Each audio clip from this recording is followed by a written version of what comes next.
আসসালামু আলাইকুম রহমতুল্লাহি বরকাতুহ। প্রত্যেকের একটা মতামত জানতে চাচ্ছি আর কি।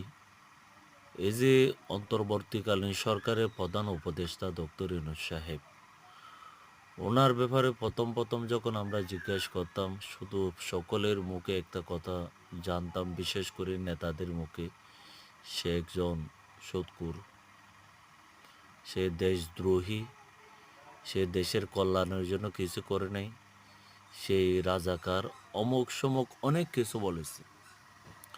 সে যে কত যে দেশের মানুষকে ভালোবাসে আজকে সমাজের মধ্যে বুঝতে পেরেছি। বিগত আমার জীবনে আমি এত বিদ্যুৎ সেবা পাইনি।